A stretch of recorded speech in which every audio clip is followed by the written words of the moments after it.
Asthma pump किंवा अस्थमाचे inhaler सुरू असलेले जे बच्चू असतात किंवा अस्थमाचे लक्षणं असलेले बच्चू असतात, त्यांचे पॅरेंट्स नेहमी चिंतित असतात की माझ्या मुलाला खरंच अस्थमा आहे का, तो किती सिव्हिअर आहे व त्याला सुरू असलेला अस्थमाचा पंप किती दिवसासाठी घ्यावा लागेल व तो कधी भविष्यात बंद होऊ शकतो का.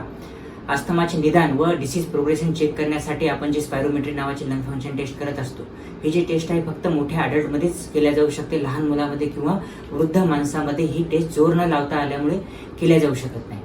व जे अत्याधुनिक लंग फंक्शन टेस्ट ज्याला आपण फोर्स ऑसिलोमेट्री म्हणतो किंवा इम्पल्स ऑसिलोमेट्री म्हणतो, ती फक्त आजपर्यंत फॉरेनमध्येच अवेलेबल होती व आता सध्या 1-1.5 वर्षामध्ये भारतामधील जे मोठमोठ्याले मेट्रो सिटीज आहेत त्यामध्ये सध्या ती अवेलेबल आहे. पण सुदैवाने गोदावरी चेस्ट हॉस्पिटल हिंगोली येथेही फोर्स ऑसिलोमेट्री किंवा इम्पल्स ऑसिलोमेट्री नावाचे जे अत्याधुनिक लंग फंक्शन टेस्ट आहे त्याची सुविधा आम्ही सुरू करत आहोत.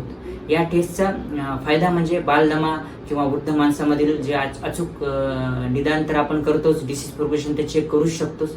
त्याचबरोबर फुफ्फुसातील ज्या छोट्या छोट्या नसा असतात त्यामधील ब्लॉकेज ही जी टेस्ट आहे खूप अर्ली स्टेजमध्ये व खूप ॲक्युरेटली डिटेक्ट करते, जे की नॉर्मल स्पायरोमेट्री करू शकत नाही. याचा फायदा असा की तुमचा जे आजार आहे अस्थमाचा किंवा सीओपीडीचा किंवा दम्याचा, याचा खूप अर्ली स्टेजमध्ये निदान लागल्यामुळे लवकर उपचार चालू होतो व तुमचा आजार गंभीर होण्या अगोदरच किंवा वाढण्या अगोदरच आपण त्याला आटोक्यात आणू शकतो. नमस्कार मित्रांनो, मी डॉक्टर पवन गिरी, छातीरोग, हृदयरोग व allergy specialist, Godavari chest hospital Hingoli. धन्यवाद.